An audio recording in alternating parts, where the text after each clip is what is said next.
bienvenidos todos a el segundo día de Twitchella. Estoy acá con uno de mis héroes, Greg Miller. How are you, Greg? I'm good. How are you, David? Do you know any Spanish at all? No. I took a couple classes, I guess, in like junior high, but when I got to high school and we needed to take a foreign language, I took French. And I didn't know why, but look at me now, married to a French speaker, native. And so there you has go. that helped at all, or you know? Un peu. Well,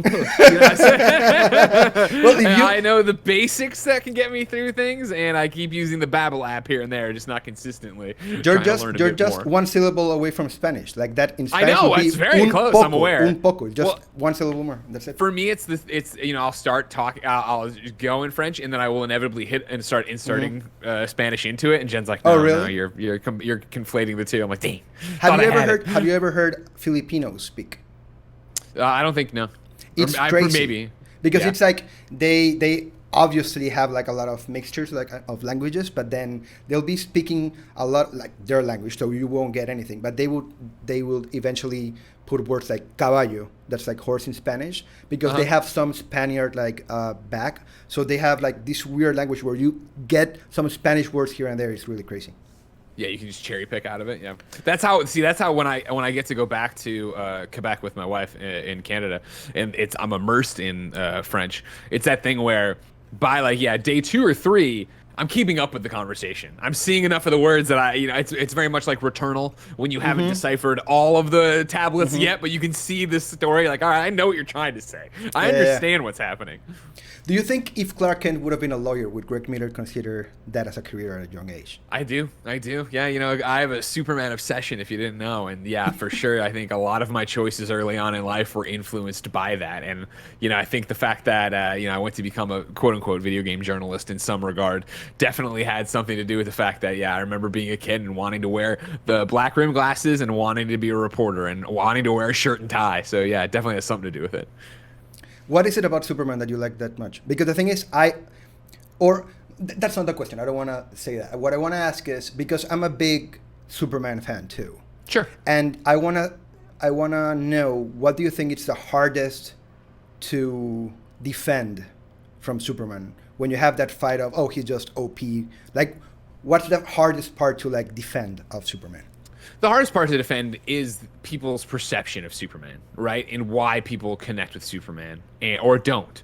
And I think, as much as I love the, Richard Donner film, the Christopher Reeve Superman, like, I feel like it did such a disservice to the character for popular culture, where it was at the end of the Silver Age, right? It was this Superman that can rewind time if he wants to, is a god, is literally only vulnerable to this one green rock. That set up generations, I think, of people to think of Superman as so one-sided and OP, as you put it. Whereas, like, when I think about Superman and what I'm drawn to with the character, right? Like, I'm drawn to this being with extraordinary abilities and the moral backbone and fiber to use them for good. Like, to not want to dominate the world, to not try to overthrow every government, right? Just to help people out. And, in the same vein, Christopher Reeve, there's that a famous interview that gets shared every so often with him where he talks about this, people ask him, like, what is Superman? And he's like, Superman's a friend. And that's such a big part of it, of somebody who was raised with these values that, all people are created equal, and I'm going to do whatever I can to help them. And I've known so many people in my life that are that just without the superpowers, that would give you the shirt off their back, that would, throw a charity stream for UNICEF and do all these amazing things. And I think that speaks so loudly, and to give somebody an example, that is, the difference, right? When we talk all the time of, absolute power corrupts absolutely, the fact that he's incorruptible and that he is going to stand up for the little guy, even though he can fly into space and do whatever he wants. What's the I know you've spoken about this a lot in your in several podcasts and stuff. Sure. But what's the dream Superman game? Oh man, I think it's Last Sun. And so when you say that, a lot of people think of Red Sun, which is the one where he landed in Russia or whatever. Last Sun is a book written by Jeff Johns and Richard Donner, from the director of the movie. That is, him and Lois, it was in continuity at the time, but you don't need to read comics to keep up with it. Him and Lois married, and a Kryptonian child crash landing on Earth. and them finding it, wrestling with what do we do with this? You know, the government betraying Superman, Lois not wanting kids, and them having had conversations about not being able to conceive, and then the turning point of like, all right, cool, let's adopt this child, let's raise him as our own, as your parents did.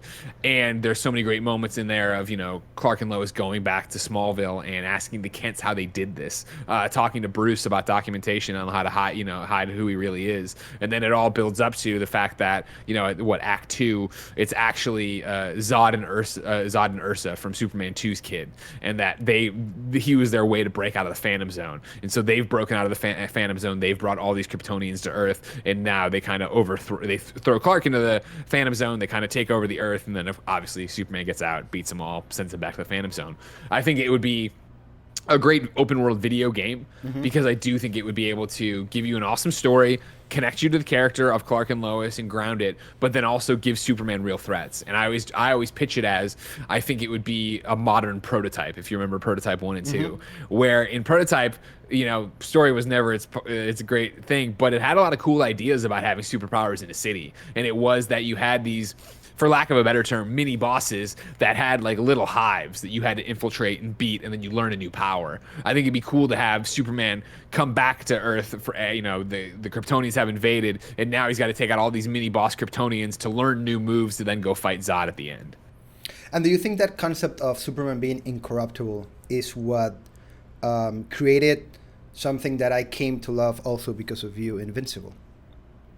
Yeah, well, I think, It's spoiler free also, because I think that most people in the chat haven't seen this. Yeah, it's still going, of course, right? Yeah, many people are getting introduced to Invincible for the first time on Amazon Prime, and you should all go watch it if you can. Yeah, you do. Yeah, I think in a lot of ways, yes, and I think that's why you continue to see so many different versions of comic books and properties that are popular right now be about that, whether it be Invincible, whether it be The Boys, whether it be Incorruptible or Irredeemable by Mark Millar. Like, those are Injustice in our video game world, right? Of the idea of taking Superman and giving you that dark side, and what does that look like, and how does that go? And for Invincible's case, it definitely is, you know, referencing so much of Superman, and not just the stories you already know, but the fact that he invented superheroes, right? Yeah. The reason Invincible's so great as a comic book, and I think now as a series, is the idea that it plays with all the comic book superhero tropes that have been around since Superman got invented.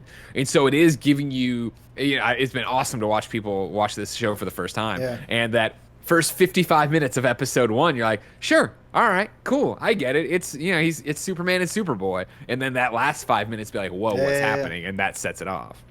Ok, aprovecho esta pausa, gente, para recordarles que estamos en Twitchella. Twitchella es un evento que hacemos un par de veces al año con el fin de recaudar fondos para las iniciativas de UNICEF Panamá. Así que les agradezco que nos ayuden a donar y a recaudar dinero. En este franja no tenemos como un incentivo más que una ventana para poder conocer a Greg y aprender con Greg. Así que les agradezco que donen. ¿Cómo pueden donar? Simplemente pueden escanear el código QR que aparece en pantalla o ponen comando donar en el chat. Si tienen complicaciones con el idioma inglés, pueden poner comando doblaje y les va a hacer un link en donde pueden ir a escuchar un doblaje en vivo de todo lo que estamos hablando. Greg, are you aware you're now somebody's Dan shoe? Yeah. So if you don't know me, yeah, like Dan Shu used to work at a EGM, Electronic Gaming Monthly, and like I totally idolized him as a professional figure and doing what I wanted to do. And what it would have been, I want to say PAX East, maybe PAX West 2018, maybe 2019, right there, where it was the PAX of everyone who came up to me was, oh my God, you're Greg Miller, and I'm here because of you. And they all had media badges. And it was that thing of this generation that started listening to me on GameScoop and Podcast Beyond in 2007 suddenly had come into their own and were all actually working the convention, doing, you know, the thing that I had pushed them down the path to, which was just crazy. And so it's incredibly humbling, and then also I don't feel that old, but I know 14 years in the industry is a lifetime. Like, it's amazing, and that's so crazy that I've had that impact on people's lives and be able to pay it forward, and had so many of them stick with me through all the trials and tribulations and ups and downs of this career. and it's also a different type of influence. Like, I mean, Sure. the relationship you had with your heroes when you were younger were more limited than the ones we have with you or with any personality we have online now. Like, the access is it's closer. You know what I mean? Oh, 100%. So there's I think, and I don't know what you think about this, but there's a lot of more responsibility on how you influence your audience, right? 100%. Yeah. Like, all eyes are on you in every aspect of your life right now. If you're a modern day influencer, if you have any audience or following, right? You know, you bring up Dan, and of course, Shu is a great guy. But like, back when I'm reading EGM once a month, like, that is my glimpse into Shu and the review crew at EGM. I don't know their personal politics. I don't know what they said in high school on this social media platform. I don't know where, I don't know what their wives' names are or husbands' names are. I don't know anything about their pets unless they've written about it. Whereas now, yeah, like, right, it's sure people come to me. There's a lot of people who don't, but the majority of people found me through video games and want my opinions about video games. But that has matured into, me and my wife just announced last week we're having our first child, and the amount of people who cried and sent gifts or talked about that and touching them because they've known me for so long, that's more than video games, right? Like, I think if in my days of reading EGM, she would have been like, I'm gonna be a dad, it would have been like, oh, that's cool, but really, what do you think of this Excite Bike Exactly, remake? yeah. You know what I mean? Like, that wasn't the relationship you had. And like, in 2021, like, the way it's matured and the way something like this right here, Twitch, is matured, right? And the fact you can look at the chat right now and look, there's iWolf Queen and RayJack18, and it's like, I can talk directly to you and you can talk directly to me. And I think you want to, again, keep my analogy growing up reading Shu, right? Like, Shu didn't know who I was, and I emailed him once or twice and got a response and was floored that I did that and all these amazing things. But would he be able to pick me out of a crowd the way that literally, we're kind of funny, and now we are 11, right? No, yeah, we're 11 full-time employees now, right? And each and every one of That's those. so crazy that you have to think about how many people you have. Well, it used to be working with easy you. with the 9, and then we added, we added Roger and Mike in one fell swoop. It got hard to keep up with it all. We're 11 people, right? But everybody beyond the original 5 of us, including Kevin, right, are people we hired from the community. Like, those, Andy Cortez works at Kind of Funny because Andy Cortez was Maximum Cortez in our Twitch chat. And I remember having to go back to find some joke we had made. This is, years from now, but years after Andy started working for us, and finding like a random Colin and Greg live where at the end of it we were talking, and Maximum Cortez in chat says, and it's like, we didn't know Andy. We didn't know that was Andy at the time. It was just somebody who was in our chat hanging out with us and, being part of our lives and there every day and being inside jokes and making cool content and making fan art, and that evolved and blossomed into this. And so even now, for the people we haven't hired yet, like, how many people do I know through my chat that like I know, and I follow them on Twitter, and I know their lives the way they know mine? I just did a podcast last night, the Trophy Room, Kyle Stevenson's podcast, and it's that thing of like, I've known Kyle Stevenson as a stand-up best friend for years, but I've never had time to listen to his podcast. But he invited me on it, and we did a whole thing for Christmas. I was the Secret Santa, and so coming on that podcast, and not only, of course, finding that it's co-hosted by another Kind of Funny best friend, but they've copied so many things we used to do in the old Beyond thing, and unabashedly they admit it. They're like, this is an homage, right? Like, it's like that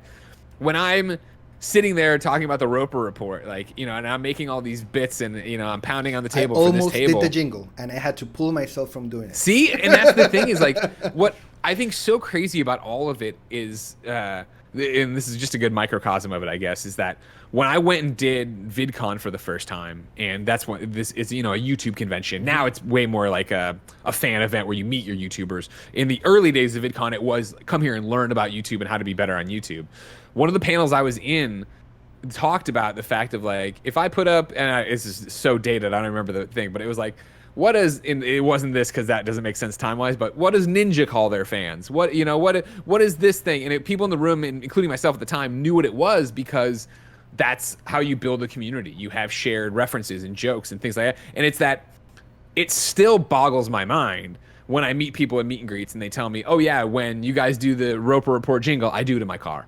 Or when you pound on the desk, I pound on my steering wheel. And it's a thing of like, oh wow, like, I don't do that thinking other people do it. I do it just because it's the rhythm of the show I've established. But it's awesome to have that kind of mesh between us, right? These shared experiences.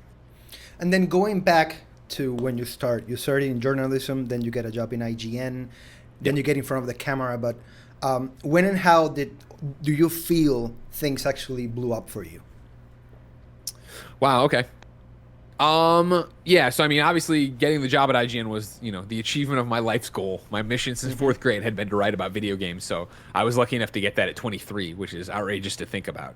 And so it was another very similar thing to what we're talking about. For a long time, you're writing reviews, and I'm putting them up on the IGN message boards because we didn't have a comment system. You have to go post your link there on the message boards for people to talk about it. And we'd start going to. We were doing the podcast, but we'd start going to a convention or whatever, and every so often somebody would be like, "Oh my God, you're Greg Miller. I listen to Beyond." I'm like, "Oh, that's cool, whatever, interesting, whatever." And it's such a night and day thing, I feel, of to think back to 2008, 9, 10, when literally people would come to San Francisco, Kind of Funny best friends, or I'm sorry, IGN fans would come to San Francisco, right? And it's so hard to go back and forth. I know. Now that we're having this conversation, I guarantee later in the show I'm going to say something about IGN when I mean Kind of Funny. But people would come to visit SF for work or family or whatever, and they would just tweet me and Damon and be like, "Hey, I'm in town. Do you guys want to grab a beer?" And Damon and I were single and 25 or whatever and had nothing going on. I'd be like, "Yeah, sure." And we would just go out with people who would come to town. Like, now you think about if Kind of Funny is throwing a meet and greet, right? Like, it's going to be hundreds of people, depending on if we give you time, it'll be thousands. But if we give you a little bit of a notice and we're in the middle of Arizona, it's going to be hundreds of people. It's going to be this huge thing. I'm going to have to touch tables and move around every 10 minutes to try to see everybody. But in the old days, like, it was so small. And so people didn't think to do that you would just go out and me and Damon would get drunk with you at a Kate O'Brien's here in San Francisco. But when things really, really changed for me was when I got up at noon. Like, and it's, Okay. I Beyond had been building for a long time. The podcast had been building for a long time. We were doing more video content, and that was all well and good. And we'd go to PAXs and have panels, and it'd be huge. And we'd, go do the meet and greets, and it'd be huge or whatever. But it was up at noon when things switched, both professionally with the audience and professionally with the industry, where there was this weird special sauce to it of us doing Podcast Beyond and Game Scoop and being these huge podcasts. Nobody on the industry side had time to listen to other people's podcasts, and nobody on the industry PR side was paying attention to what podcasts were doing. So it was a great way to build a fan base and have a connection with the audience, but it wasn't showing a return. And there was multiple times, and this is a different lifetime with different bosses, multiple times we had to defend not getting the podcast canceled, even when they were like the number one podcast. There was a lot of conversation of like, listen, this was an interesting idea, but y'all are wasting so much time on these podcasts. Why don't we just cut it all back to being one podcast, just be Game Scoop? And we had to argue like, no, you've established these fan bases, and these are the people who come back to IGN every day and read all the articles and want to be out there and be fans. And so all that's happening, but it doesn't feel like a big deal until up at noon, when it was IGN for the first time admitting that I was one of the faces of the site. I think up until that point, they had very much, and this is a knock against anybody there, they had very much hired hosts to be hosts. Like, Jessica Chobot was meant to be the face of IGN. Naomi was meant to be the face of IGN. This whole thing that was happening over here with the editors getting popular because they were podcasting, just review the games and cover E3 like that. And I was never told that, but it was that we weren't getting offered video opportunities the way the hosts were, which makes sense. You have a team, you break it up. But up at noon was the first time where they were like, all right, like, Greg's super popular on a scale that we need to monopolize or piggyback off of. We need to jump off. We need to launch pad off of. And so once that happened, suddenly it was no longer my Last of Us coverage on the top slot of IGN. Now it was my face and up at noon with Greg Miller and the top slot of IGN with Troy Baker or Dave Fenoy or whatever game footage we were debuting. And so that suddenly introduced a wide part of IGN who didn't pay attention to bylines and didn't watch PlayStation Conversations, introduced them to me. And that's when it really blew up of suddenly everybody knew Greg and everybody knew that he was the face of IGN. And that went also to PR and developers and stuff like that. That if you hadn't watched a Beyond ever, suddenly you saw my face on the front page of the site all the time. And that was when like I would go on preview events, and for the first time, people I'd been with shoulder to shoulder for years would come up to me like, "Hey man, Up at Noon's great." Like they would talk to me. Like in the run up before then, people didn't come up to me and say, "Hey man, I really liked your review," because like I speak with a broad brush here, but for the most part, you don't have time to read everybody's reviews. You're not looking into it. I have a few different friends and sites I look at consistently, but I can't pay attention to what Twinfinite, who does great work, what they're doing and who they're reviewing. And suddenly, when it was something new and a different product, and it was this weird, IGN is doing a late night daily show interview video game show with bits and comedy, like that drew different people in. And I'll never forget, coming back from one PAX or whatever, and somebody coming to my desk and be like, "Yo, Jeff Gerstmann talked about Up at Noon on the Giant Bomb panel." And like we went and watched the thing, and it was somebody in the audience being like, "Hey, who outside of Giant Bomb, who do you think's doing good work or interesting work in the industry?" And Jeff cited me in Up at Noon. And that was like, and I know, I feel even now that's such a dated reference in 2021, where you're like, yeah, you guys talk about each other all the time, or GameSpot talks about IGN and vice versa, and da-da-da. Like, that wasn't the thing back then. That did not happen back then. That did not happen back then. And not only did it not happen back then, it didn't happen to IGN. IGN was the mainstream Goliath. Yeah. They suck. They sell out. The reviews, like, all it was people getting, the crap kicked out of them. I'm not sure if I can curse on this podcast. The crap kicked. The shit kicked out of them. Yeah. And so, like, kids curse. There was that moment with Jeff, and then it was the same boat of when, I announced that I had cancer. Like, Kotaku put up a little thing of like, "Hey, Greg Miller from IGN, go kick cancer's ass." And that was outrageous for the time, because of course Kotaku was like, the radical, they're on the outside, they're the cool publication to IGN's very vanilla, we're mainstream trying to be for everybody. And so like now, of course, you'd expect that kind of stuff. I'd expect all these tweets. You look at the birth announcement and the amount of different people in our industry who reached out to talk to us, and quote unquote competitors. Like, it's a different world. But back then, that when Up at Noon started in 2012, that was when it was really like, oh my gosh, like this is something different. I studied film, so I thought that was going to be my life. And then a couple of years back, we started a YouTube channel. And I started, I don't know if this happened to you when you jumped on YouTube, but before I actually started generating content for YouTube, I didn't understand that YouTube was what it was. Like, I just knew I'm going to put this here and maybe somebody's going to see it, but I have no idea what's going to happen. And that has evolved to a point where I'm now using what I know about film to do this. Like, this is what I want to do. You went through something similar when you came from journalism side of this, and now you're basically known mostly from being in front of camera. How was that transition from journalism to host, and what do you think, or I don't know how to make this question make sense, but what do you miss what you got? about? I'll piece it together. What do you miss about being just a journalist? And I don't mean just as a bad thing. No, I 100% what you mean. Like, what do I miss about when my job was just to write, right? Because keep in mind, like, I got hired at IGN in 2007 to be on the PlayStation team and review PlayStation games. And so, like, I was reviewing PSP games as fast as you could hand them to me. And when I say review them, I mean I was writing reviews and posting reviews. I went to journalism school to get a journalism degree to go work at EGM, which means that I have a bachelor's degree in magazine journalism. And now I talk to Jack Quaid every day on my camera and scream about Smurfs. You know what I mean? Like, if you look at where I started and then you jump cut 14 years, it doesn't seem to make sense. But the thing about it was the natural evolution. And, I started writing at IGN and doing the reviews and learning how to review. Like, I, did a few reviews here and there at the newspaper and in college, but it was really at IGN where I did it every day, multiple times a day, where you get a voice and you develop that skill.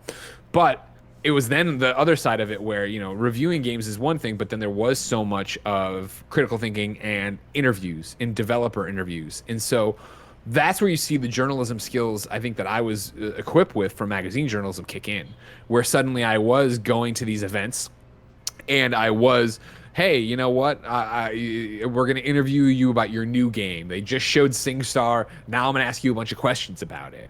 And it was that thing real quick that I noticed I had a skill at that other people didn't, where people would sit down and write out questions, or they would get up there and only have a few and they wouldn't deviate from what they had in their head. You know, they had 1, 2, and 3, and they were going to ask 1, 2, and 3, and they weren't listening to responses. Whereas, you know, you put me up there early on, coming especially off of working at the newspaper, where at the newspaper, right, like I am not only listening to you, I am writing down what you're saying, what is important, and I'm already structuring my article as I take down what I need as a quote and what I just need as information. And then on top of that, I'm actively listening to you to then stop what I'm writing to ask you a question to something you just said. And also the thing that so many people take for granted, right? The ability to sit there in silence and marinate on what you just said and not feel awkward. And so when I'd start doing these developer interviews, they were, for all intents and purposes, me doing a podcast. And this is before I was really podcasting, but me doing a podcast with people. We're just having a conversation. And so developers were usually more laid back. They were usually more interested. And then I was asking questions other people weren't asking.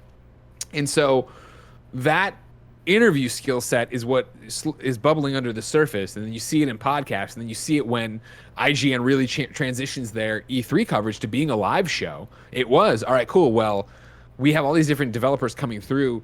Who can ask them questions? Who can actually hang in there with them and do this? And granted, everybody usually touches the ball, but I did the majority of them. I would be in there ready to go, and it would always be like, no note cards, I don't need them. I can just go in there and have this conversation. And that was a skill people didn't have. And so people started to look to me to be that at IGN of, oh, well, Greg's really good at doing interviews.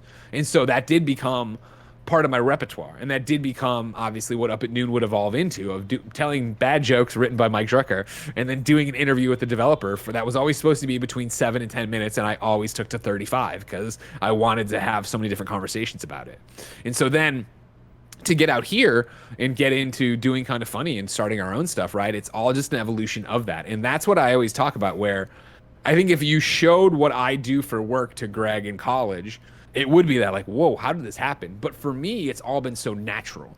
For me, it was always that, you know, IGN, and the reason I stayed on there 8 years, which was a long time at the time. Now, you know, what, Damon's been there like 15 years. Brian's been there more than 10. I used to have a big number. It was this changed in evolution over time because, you know, the reason I stayed at IGN for so long was that IGN was great to me. And when I would tell them, hey, I want to do more of this, or hey, I don't want to do that, or hey, we'd have, you know, your yearly meeting or whatever, and I would explain what I want to do, they would put me on the path to make that happen. And so by the time you get to, you know, me being out here, the journalism skills are used every day, because it is that same thing of when I'm answering your question, or when I'm interviewing, that's probably better. When I'm interviewing somebody on our podcast, right? I'm listening to their response. I know where I want to get to in the interview, but if you say something interesting, I'll full stop and we'll double down on that, and then we'll go a different way. Let alone then I'm still using the skills I learned at IGN about reviewing games to review games on our podcasts. And then do you think that, let's say the opportunity at IGN never happened, and given how internet has evolved, and given that people now have an easier way to get in front of the camera and get an audience, do you think you would have transitioned to this eventually without the IGN experience? You know, I wish I could say yeah, but I don't know if I would have. Like, it's that thing where I feel like if the IGN opportunity didn't happen, assuming that I'm saying in this alternate reality in 2007, right? No opportunity happens. I don't end up at 1UP or EGM or Game Informer or anything like that. Like, it just doesn't happen. I think I would have continued being a journalist in Missouri. I would have still had the video game column and blog, and I would have done stuff. But I always look back, and it was that thing, you know, the VidCon, learning about YouTube. You know, we were friends, and we are friends with Justine and Phil DeFranco, and these people who are huge on YouTube because they were there early and they were doing something interesting. And I always would kick myself before I really realized that I did exactly what they did, but I did it for IGN. But I would kick myself in the way that when I was at the newspaper, one of the final things I covered before I left for IGN was the launch of the Wii and the launch of the PS3. And I had taken my digital camera to Walmart and done a bunch of different coverage for the blogs I was putting up. And I had uploaded a YouTube video to my old channel that was the first PS3 leaves Walmart. And it was a midnight video that I got up right away to put in my blog that I wrote that night. And I remember that was the first time ever, and this is a long time ago, obviously, so stats were very different, but it was the first time YouTube emailed me and was like, hey, this video is doing really well. Do you want to monetize it? And I went there and I saw, oh yeah, there's a bunch of people who have watched this thing, right? Because even YouTube was new at the time. And, you know, you jump to me at this VidCon listening to all this stuff, and I'm like, why didn't I think at that time to just turn the camera around? why didn't I think to do just vlog? And then vlogging wasn't a thing, obviously, but like, why didn't it occur to me of, oh, I could talk into the camera? And of course, the reason is just that I had no examples of that, right? Like my examples were EGM. My examples were 1UP and IGN, and that was writing and then putting in assets for it to support your story. That's what I was, designed to do. That's what I was taught to do. And so it stung a little bit when I was in that VidCon meeting, because it was that idea of like, man, if I had done that, if I had doubled down and been like, you know what, I'm the video game guy, would I be a Phil or would I be an IGN? And of course, I was just a Greg from IGN. Yeah. And now, of course, when that was before we launched Kind of Funny. Now, it's a different ball game. I'm out there, and I understand that. No, I had a presence on the internet. I affected lives. I had fans. Like, it was a thing that was happening. But to your question, like alternate reality, I don't think I would have figured out to do that. I think I would have kept doing the blogs and the little contract work I could get there. And I don't think I would have ever thought any time soon. I don't think I would have done it in a timely fashion of turning the camera around, right? Because I remember, covering a video game podcast in Missouri, and at no point when I was covering it did I think, oh man, I should start my own podcast. It was such a new and weird thing that I think I would have been part of I either would have been like you see everybody right now, who everybody has a podcast, everybody has a Twitch channel. That's great, but the pool is very full, so it's hard to stand out. I think I may have been a wave of that, but more than likely, I would have thought it passed me by. You're talking to somebody who, when Facebook came to my college, right, because it used to be you had to be in a college. Yeah. When it came to Mizzou, I was very much like, I'm a junior. That's a freshman thing. I'm never going to use Facebook. No, I didn't even start a Facebook. And then finally, I was like, oh God, I guess I got to start this Facebook. Years later, like, I feel like it would have been a similar thing here, where I just would have thought about it too late. Wow, that's so crazy. Because that's I can relate to that, because we've been doing a lot of stuff, but I've been in front of a camera for like a year. Yeah, and, you're great. And it's still like weird for it to be cool, or at least not for it to be cool, but it's still weird to understand that people are actually looking at you live and you can mess up and all that stuff. Like it's still awkward. But that's always in your head, right? Yeah, like, definitely. You watch our shows. I fuck up every day, multiple times a day, and it's about how you react and how you change. And that's back to what you're talking about, of and like that's exactly interviewer stuff. Yeah. I'm sorry to jump. Oh my God, no, please. This is a conversation. How do you balance being yourself, like being authentic, with being entertaining? You know what I mean? Like sometimes you have to do this, but you might not be in the mood, or I don't know. Like, how do you balance being yourself, being authentic, with the idea of being entertaining? I think it's skills you learn over time, right? The thing people always, who know me off camera, right, talk about is that this is me. This is who I am, but this is me turned up. Like, it's what I've talked about this a million times, right? Right now I'm doing it. I'm smiling. When I say that is like, that's not a natural smile. That's how I know to present.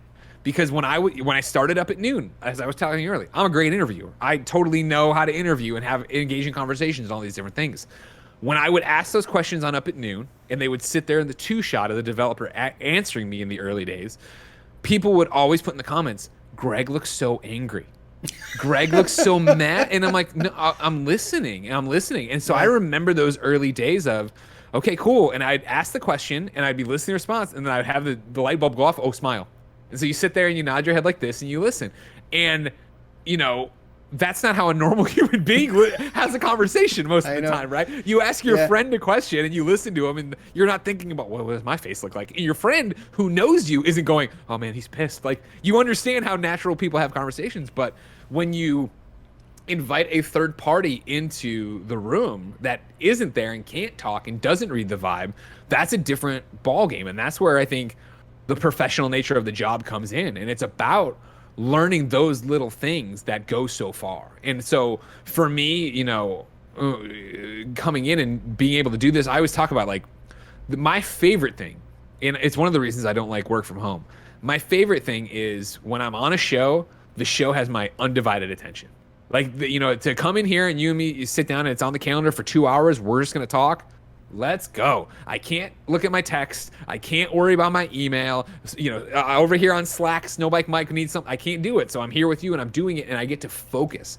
Because I hate on the normal workday of, cool, I'm going to do this task. Wait, somebody needs my help. Wait, Jen needs this. Okay. And then, you know how it is. And 3 hours later, you didn't do the one thing you sat down to do. Shows get to focus and get to talk about one thing. And we're going to review Resident Evil today. Great. I'm excited to talk about one thing and be focused on it. And when I say the work from home thing, it's of course the working from home means talking to the camera, which means looking at the screens, which means I can get distracted pretty easily on somebody else's show, not yours. But like on my show, when I am, I'm listening to Bless, right? And I am checking my email, not because I'm not listening to him, but you can multitask. You can do different things. And so it was learning all of these different things. And it was the fact that when the camera comes on, I'm here and I'm there and my energy comes up and I'm sitting up straight and I'm delivering and I'm thinking about my pronunciation, believe it or not, even though it's bad often. And I'm there and I'm smiling and I'm engaged. And then it's the come off where you go power back down. You're back to normal and you're working like this and you're doing your thing. And you're not upset, you're not sad, but you're not performing. Like, when you saying you perform has such a negative connotation where, oh, you're faking it. It's not that I'm faking it. It's just I'm doing the thing the way it should be done for how I do my job. And so that delivers a very specific thing that I think takes my normal opinions and everything else and makes them engaging. You know what I mean? The eye contact, the motion, the bringing you in, the smile, the hitting a point and slowing down to make it like there's all these little things that by now are second nature. And so it's always what I go back to when people ask for podcast advice, right? It is start a podcast.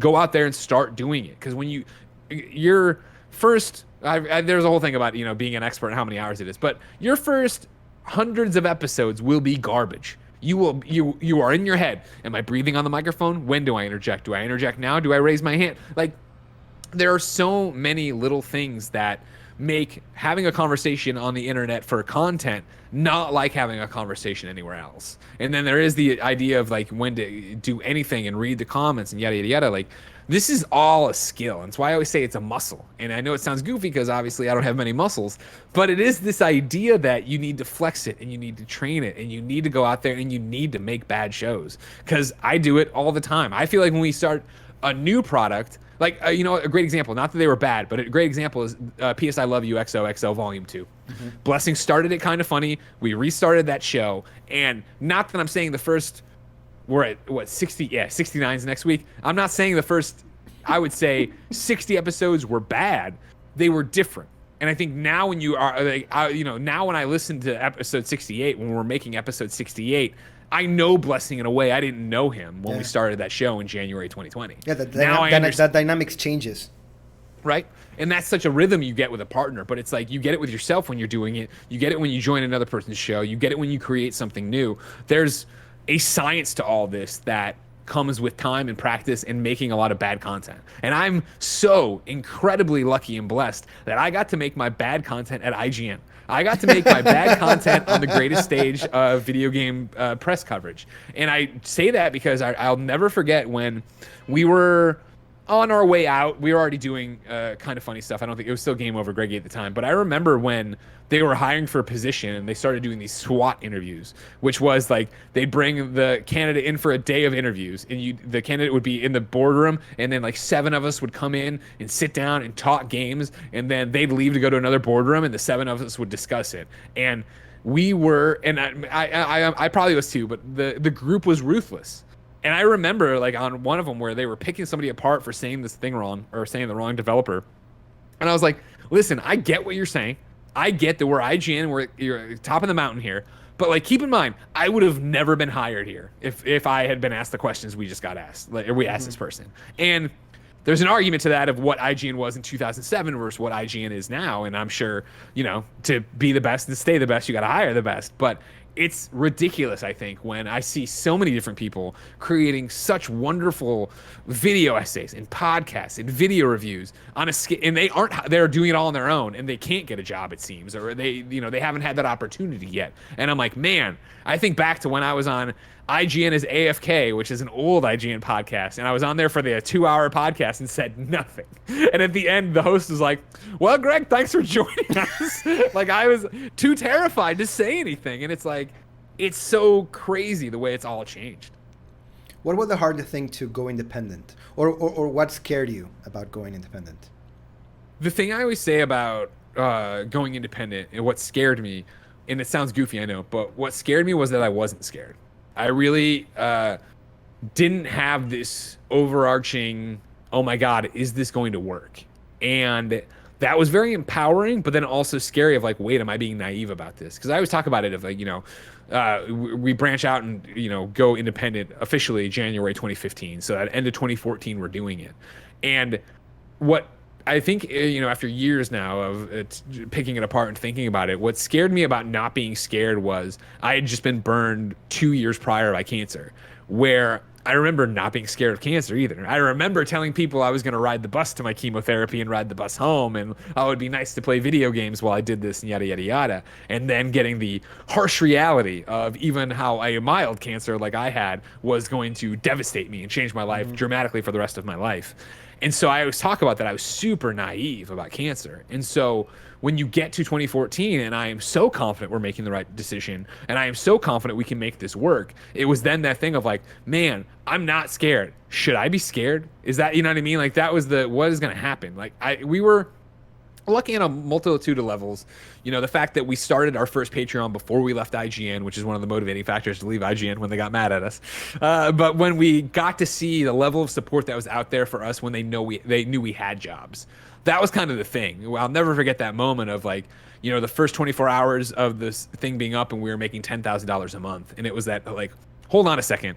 The audience knows we can't talk about video games, which is what they want us to talk about. They know we can't really do movie coverage because we do that for IGN as well. And they're still giving us this money. What happens if we left and bet on them the way they're betting on us? And so I was supremely confident in the audience, and it's obviously paid off. So it was always that thing, though, in the back of my mind of like, wait, am I making a mistake? Like, should I be worried? Am I not thinking this through? But, I was so lucky to have Tim, Nick, and Colin. Like, we were there for each other in that moment. We were able to talk each other off. I only had one crisis of confidence, and it was when it was December. It was December, and Fran had come by and was talking. He's like, yeah, I knew they were talking to Max Scoville about coming in. And Fran came by and he's like, yeah, and, oh yeah, it's official. We're gonna hire Max. I'm like, oh my God, that's awesome. I love Max. Like we had been friends for years. I'm like, that's great. It's gonna be a great hire. And Fran walked away, and that was the moment where I was like, I've been replaced.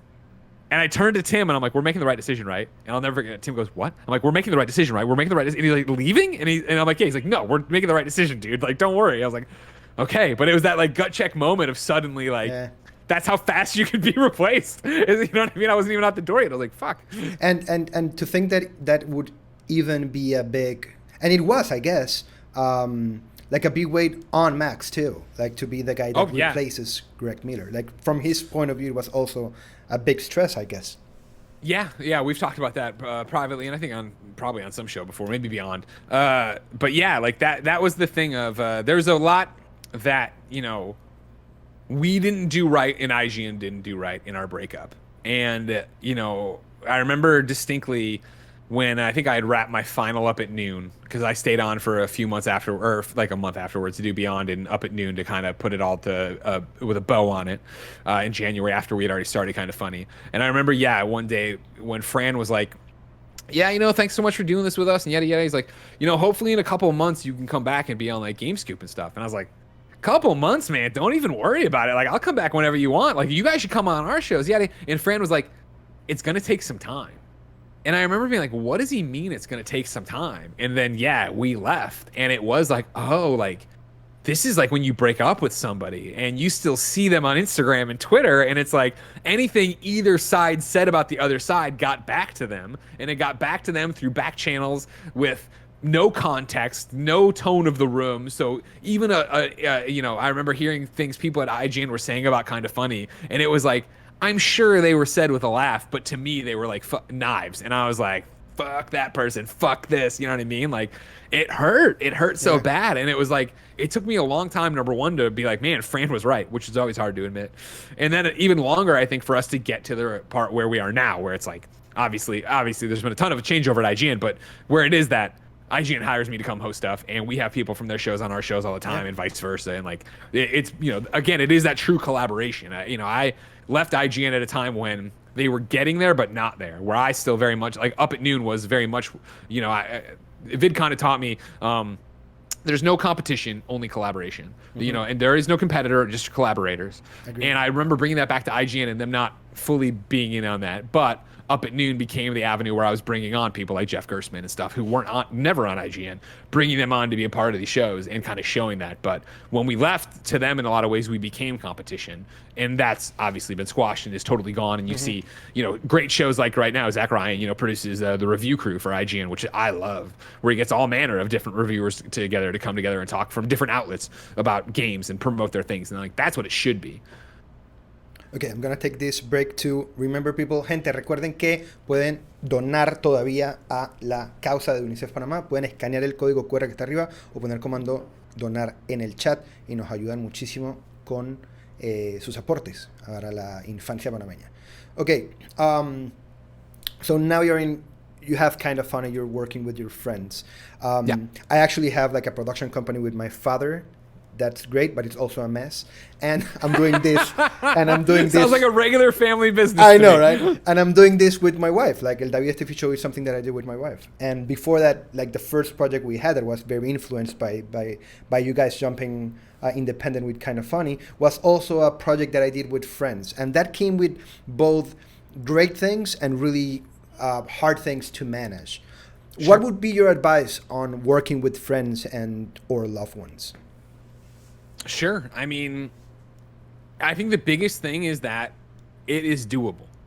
I think if that was always the thing. When we left, so many people were like, oh, I'm getting into business. 4 friends are getting into business. That's tough. And it is tough. Mm-hmm. But they said it in a way that was like, let's scare you off of this. Let's not do that. You know what I mean? And like, that would never be my take on it. I think the thing is that you have to be so 100% brutally honest with each other.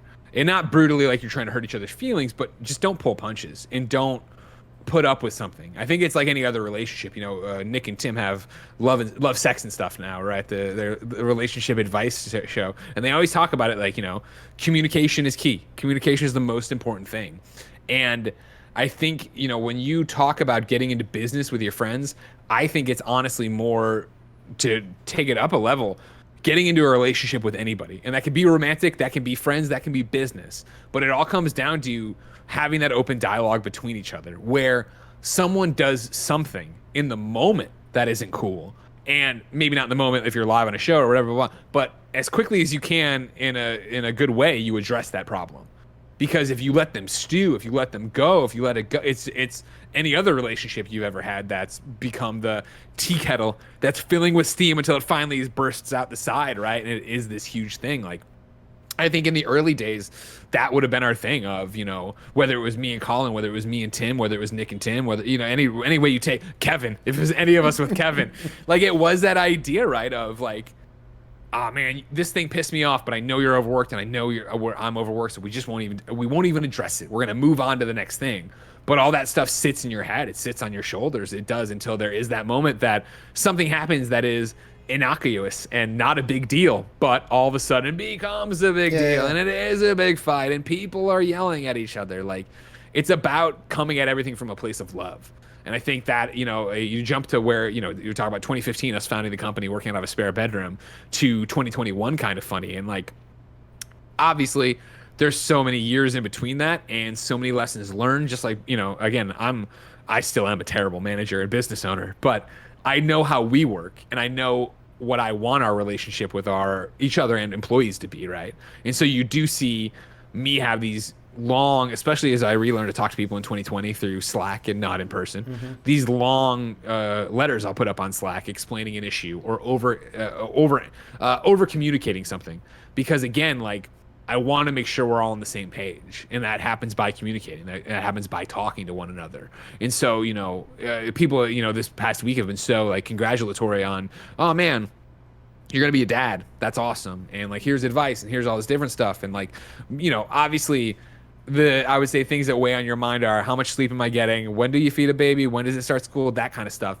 in terms of being a family though and raising it, right? Like I already feel like I have a work family. And that's because like, you know, I was talking about this on a trophy room last night, right? Like I know what my role is in this business. And even though I don't ever stop there and think, hey, I'm Blessing's boss. I do think that, hey, I am the guy who is owning the company that Blessing's livelihood's based on. And so Blessing is my family. Barrett is my family. Barrett's wife is my family because I know their lives are intrinsically tied to mine and the decisions we make. And so that, I think, you know, having that responsibility has made me a better person and made me a better leader, and has really led me to a place of understanding what my roles are and what your words carry, right? Like you know, I know you're a fan and you stuff, but like, you know, it's no secret that when it was after a few blow-ups and things, like we instituted a safe word at Kind of Funny when it was like 5 of us. That way, if a joke ever crossed the line, or you were having a bad day and somebody was giving you shit, if you said pickles, everybody's like, okay, cool, sorry, I didn't mean to cry. Like we had to do that, and that is like such a small thing to where we are now, where it's like I understand that if I fly off the handle on Slack or I scream at somebody for making a mistake, like that resonates into everybody's ecosystem of what it is, right? Like obviously we want to be a company that doesn't make mistakes. Obviously we're 11 people, so we make mistakes all the time. There's so much tied up into just treating people the way you want to be treated and building the company you want to build. And again, IGN was fantastic to me, but like not every boss I had at IGN was fantastic. Not every leader was. Pear was always fantastic. And so it is about, you know, in the same way I think I try to emulate Superman in so many parts of my daily life, it is about emulating those relationships and mentors that have been great to me, and what did I like and what didn't I like about them, right? Like you think about how much I learned from Pear, Jeremy Dunham, Chris Roper. It's and Hillary, taking the things from those and trying to put it out here, because it is, you know, you talk about like being someone's shoe. That's, you know, funny, and I've to an extent wrestled with that for years now. I understand that people tell me they grow up and listen to you in middle school and now I'm graduating college, great, but now it's it's the real thing of, you know, hiring Blessing to do Kind of Funny games. That was a big deal. We never hired somebody just for the game side. And so I've hired Blessing to do that. And now I actually sit there and have to teach him why I do a headline the way I do a headline. And that's something Dunham taught me, you know, years and years and years ago, and Hillary taught me years and years and years ago, but it was such a different angle and way to do it. And like, you know, you understood you were doing it. But now it's like, oh man, like, Blessing doesn't know that, or Blessing doesn't know how we do it, right? Like there's a style to Kind of Funny that we don't have written down anywhere. And so I have to actually teach him and mentor him the way people mentored me. And that's just not something I expected. And then it was upon me one day, and it's great and I love it, but it's, you know, the whole thing is about communicating with each other. And I think it's totally possible to do a business with friends. I think you just also have to understand that you're going to have those uncomfortable conversations you don't necessarily have with friends all the time. How do you design or choose the new segments, like from things that you would enjoy and want to explore, or from stuff you feel the audience might want or actually have expressed that they want to have? So when you say segments, do you mean on a show or do you mean like a new show? No, like new shows or segments within show, anything like brand Sure. new that you put on the table. Sure. You know, as I've always talked about, you know, Kind of Funny deals and trades and authenticity. So what it always comes back to is, if we enjoy something, we expect the audience to enjoy it. And if they don't, they'll tell us and we'll, you know, pivot. But it is that idea of like, when an audience member suggests something or we see them wanting something, it is a very much of a, cool, do we want to do that? And so I think the Xcast is a great example, where obviously, you know, as soon as we started Kind of Funny, and then what was it, 6 months, 9 months in, we started PS I Love You XOXO. It was, that's awesome. And now you guys can do an Xbox show. Now you guys can do a Nintendo show. So we knew there was an audience and a hunger for those shows. But the problem was, we also knew we weren't the people for those shows. Like, I want Kind of Funny to have an Xbox show and a Nintendo show and a PC show. I can't be on all those shows because I'm not that guy. You know what I mean? Like, 14 years ago, I was hired to cover PlayStation and I never stopped, which is great. But it does mean that I turn on my Xbox and I'm like, oof, where do I go for what am I doing? And switch, like, technically an SNES was like my first real console, but I only bought it for Super Mario World. So really an N64 is my first, and like I never went back for certain things. Like, you need to be authentic about it. And so we knew for years people wanted those from us, and we didn't have the opportunity to it. But when, we got to the point in 2020 where it was like, okay, cool, Gary wants to do this thing with Snowbike Mike. We've always wanted to do it. Let's do that, and let's get Alana involved, and let's see if the audience is there for it. It was the way to launch it, and like the reception to it was huge to the point that we brought it back, and we hired Paris to be a part of it. We hired Mike full time. Like, it all happens hand in hand. I always talk about it, right? We're not building the content. We're not building the Kind of Funny for you. We're building Kind of Funny with you, which means that, we'll do shows and like debatable, and we'll have the best intentions. And then when like Jared quits 2 weeks after it starts, we pivot and we try it and we do it. But you can see with those, Johnny Ace debatables, like, our heart's not in it the same way. And so it was like, all right, let's pivot and get something else out there. And the audience was there too, in terms of like, that's not what they want to do. And so it's really about taking our personal passions and what we want to do and seeing how they align with the audience, and vice versa, where an audience member will suggest something. We'll be like, okay, cool, let's investigate that. And let's see if we can do something with that. And then now Kind of Funny is bigger. Like, you guys are 11 now. What would you say is the biggest difference beyond the obvious one from both the idea of Kind of Funny, the conception of Kind of Funny, and Kind of Funny 2021? Like, how has that changed from the original idea to what it is right now? What has maintained or what has evolved from that? I would think, what's maintained is easier, right? Where I think, and it's what I wrote a letter a couple weeks ago to the team about something, and one of the things I put in there, I was writing, telling them that I was going to host E3 because there had been so many different conversations. I wanted them to know ahead of time. But it was this idea that, like, the idea of Kind of Funny still is 4, sometimes 5 best friends gathering around this table to talk about the things they love. Like, that is the core idea. And of course, when we say 4 or 5, we're talking usually about you, the audience member, being the 5th. Like, you're around that table, you're there to hang out with us, we're shooting the shit and having a good time. And it can be negative. You can criticize something. We can talk about serious topics like the election or racism. We can also, talk to Jerry O'Connell about Rebecca Romaine throwing his Xbox into the front yard. Like, it can be any color of the spectrum of emotions, right? But at the core of it, it's people coming together just to be friends. And I don't think we've lost that. I think, especially hiring from the community has been eye-opening, because hiring from the community means that we have brought people in who know Kind of Funny in a way I never will. I always talk about that. Like, when we bring on somebody like Imran. When Imran left, I messaged him and I was like, hey, we didn't do an exit interview. Please, I asked him a whole bunch of questions, and I was like, I will never know what it's like to come in and be a part-timer at Kind of Funny. I will never, like, I can tell you, how to build games daily, no problem, and yada, yada, yada, but I don't know if we didn't invite you to enough meetings, if we didn't make it clear that you could pitch shows, or yada, yada, yada. Like, give me all that feedback. And so I just had a similar conversation with Janet Garcia today, after, she hosted Games Daily for the first time yesterday as a lead host. And so it's still that same core idea, but then it's also trying to get these different perspectives in. And so we're lucky to hire people like Blessing, who, was Kind of Funny prom king. And I don't think he didn't start watching Kind of Funny content or listening to Kind of Funny content because he thought he would work here one day. He started because he liked it. And then eventually it was like, man, it'd be cool to work there. You are known for being a very hardworking dude. Like, you don't stop. Now you're 11, so now you have more leeway to, like, you're not in front of the camera every day, every time of the day. Has that been hard for you? No, it's been great. Like that, okay. I think that's, it's definitely part of the question in the evolution of Kind of Funny, of, going from 4 people at the start to now being 11 full time, let alone the bevy of contractors and guests we could bring at any point. I remember the early days when it would be, if Nick and Tim had to come in and do Colin and Greg Live because we were off doing something. So even before it was the morning show, I remember those episodes doing worse. I remember those comments being like, oh man, I wish Greg and Colin were here. And so even when you look at like a games cast or something like that in the early days, if one of us was gone or something was happening, and they'd be like, oh man, it sucks that Greg or Colin aren't here.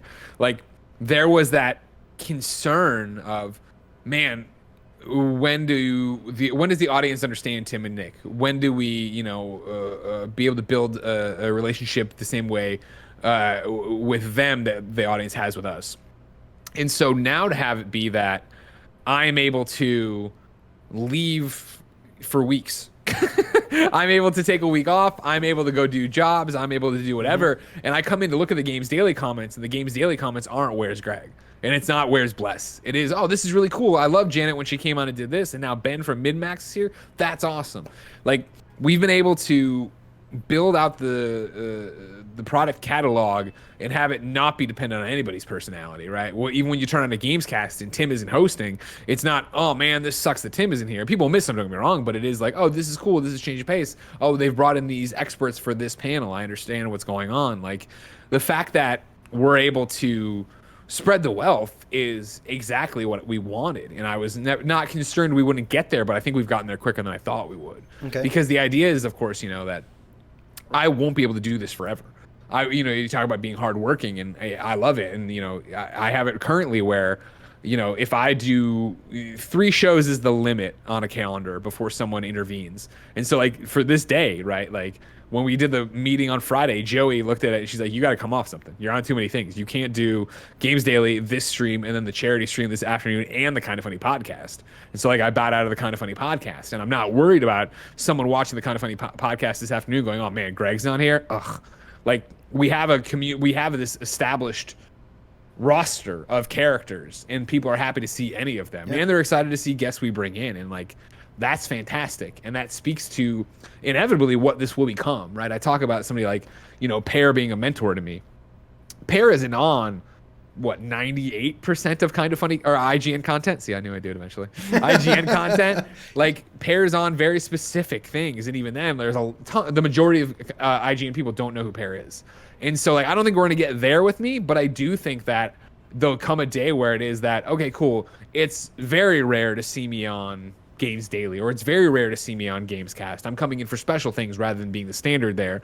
But it's not that you'll miss me because we'll have hired another person who is there, and and you love, and you're excited that that show has this identity and that show has this diversity. Like, that's the thing that I think people lose sight of a lot. And I wouldn't expect you to know if you're not on our side of it, I guess. But, like, we joke around about, obviously, all the time, our YouTube views not being great. And it's because we're a podcast company. People know they came with me from podcasting, so they usually are listening to their MP3s, they're listening to their Spotifys, right? The thing is, though, when you look at the Kind of Funny Games YouTube channel and you see, oh man, the Returnal review did 35,000. The latest XCast is right at 20,000. The Gamescast Resident Evil thing is about to break 25 or something right now after being alive a day. You're like, all these numbers sound very similar. So clearly they're the same people. The thing about it is they're not. Don't get me wrong, there's a lot of crossover where people are listening to everything or trying to. But there's the healthy majority is, oh no, I listen to XCast and the Kind of Funny podcast with a guest. Oh, and that's cool, right? Like, I mean, that's amazing. Great for you guys. I love that, and that's why I think it makes so much sense to have a diverse cast and have so many different people in there. So that, I think in the old days it was very much like, oh well, Gamescast is just PS I Love You with Tim. Or PS I Love You is just Gamescast or without Tim. And what are you getting? You'd hear the same stories repeated. I love the idea that XCast sounds so different than PS I Love You, which sounds so different than Gamescast now when you have Tim and Andy on there talking about something me and Blessing aren't talking about, let alone the fact that Blessing and I, for the most part, try to make sure we're not playing or talking about the same things all over the place. Like, as you diversify and hire more people, the content gets more diverse and finds new people. That's the thing, too, of bringing in a new voice and having a new person there is new blood and is a great jumping on point. The same way we want to talk about, for me, comic books or, the 35th Marvel movie, like, that's a hard thing to jump into. But if there's an entry point of new show, new people, new blood, the Blessing show looks, unlike anything we've ever done before. Love it. Like, hell yeah, like, that makes sense and that's great. And that goes to what will inevitably happen one day where I am still working as hard as I work, but it's more behind the scenes and I'm on 2 shows. You know what I mean? Or I'm making an appearance on something here and there. Gente, recuerden que si quieren hacerle preguntas a Greg, pueden hacer donaciones de $5. Nos mandan el comprobante a las redes de Twitchella con su pregunta y se la preguntamos a Greg en el último segmento del stream. I'm screen capping Raw 7 and Ignacio Rojas here talking about Pear. And I'll send this over to Pear. And I think what you said is really cool because I don't know if you feel about that this way, but I believe that maybe most of the people that you got at Kind of Funny came because they were fans of you guys and what you guys represented, and having this diverse cast and all these segments and all these new shows, and having what you were saying about how people just cross over between different shows. Now people are coming to Kind of Funny because they actually want to see the content that Kind of Funny creates. You know what I mean? Like, Sure. beyond I'm a fan of Greg, I now align myself with the way they give out information or they entertain or whatever. So I now want Or to the be part of personalities they'll bring on, right? Yeah, definitely. Okay, I'm borderline bullied about being a PlayStation fanboy here. And I know you've dealt with that a couple of times. Everybody wants to come at the people on top, you know what I know, mean? right? So what has been the hardest part of that? Like, having your career. What have you dealt with that at all? Like, has that been an obstacle, or do you think that has actually lifted your career up? Oh, I mean, like, that's a great question. No, I've never been asked that, I don't think. Obviously, the connection to PlayStation and the fact that I've covered PlayStation for so long has only helped my career. You know, you talk about, like, the first PSX and walking in there to the point, and I don't know if we ever talked about this, or we have, but I don't know if we talked about it that often, of, like, at the second PSX, they had to give me a security detail, like, on site, because I stopped traffic everywhere I went. Like, I ran, the head of PlayStation PR saw me as a huge fire hazard blocking it, and it's not like I was doing anything wrong. People were just gathering around for autographs or photos or whatever. They had to, out of PlayStation's pocket, they took security off of other people and put them on me so that I could get walked around, because it was stopping everywhere. And I don't say this to boast that I'm that popular or something. It's more of the fact that I thank you guys for letting me matter to people's lives that way. But it's the fact that obviously 8 years at the time, right, of covering PlayStation benefited me. It gave me focus. It gave me an expertise, which is how I've always looked at it. And so, you know, I think in the early days, I bristled more at being called the Sony pony or being a PlayStation fanboy or whatever you want to call it. Nowadays, it's usually used in jest. I think I'm in this weird spot of internet celebrityness, right, where I'm established as just Greg, and it's like you either love him or you hate him, and like people really don't go out of their way to bag on me anymore because I've just been around forever. And so I think in the early days it got to me because, of course, I have this journalism degree. I have this journalism background. I always thought of myself, you know, I would describe it to friends of, you know, you have your favorite soccer team. There is a beat writer for the soccer team who knows that soccer team inside and out. It doesn't mean that they're the biggest fan of that soccer team. It just means they know a lot about the soccer team. That's how I would describe PlayStation. And then obviously it gets convoluted because our PlayStation and our hobby and our my job, right, of covering video games is about excitement and enjoying stuff and being a fan. So it gets all muddled up. But I'd like to think in the 14 years I've showed enough that I have a backbone, and I do, you know, talk shit about PlayStation when they fuck up about Fortnite crossplay or something else. So like, I don't care now. Now it is what it is, and it's always going to be. So people, it can call me a PlayStation fanboy all they want, but probably those same people know that when there's a PlayStation State of Play or E3 conference back in the day, they come to Kind of Funny to get the reaction content to it. They come to it for the post-game analysis. You know, they listen to PS I Love You when they have a PlayStation story they care about because they want the PlayStation temperature check on it. And so I would be, you know, lying to myself if I was like, oh no, I wish it didn't happen that way. It's been incredibly beneficial to my career. And of course, PlayStation, you know, has been a good company to work with on my cover, I guess would be that, you know, in the way PR opportunities they have given us. The fact that when we left and we, you know, started Kind of Funny and didn't know what was going to happen, they still were like, no, clearly people are going to follow you. We still need to work with you and things of that nature. I know how important community is for you guys, to the sense that I actually think that most of the content creators you guys have influenced have a big, not understanding, but a big respect for their community. Sure. What have you learned from the community? Oh man, in terms of of a content creator, a guy that has several shows that actually develop a community that you guys call your best friends. What have you learned from your best friends that have actually helped Kind of Funny or Greg Miller? I would say it's expectations. You know what I mean? Both in the early days and every day since then. But it was that idea of, I remember, you know, leaving IGN, which again, fantastic job and a great site.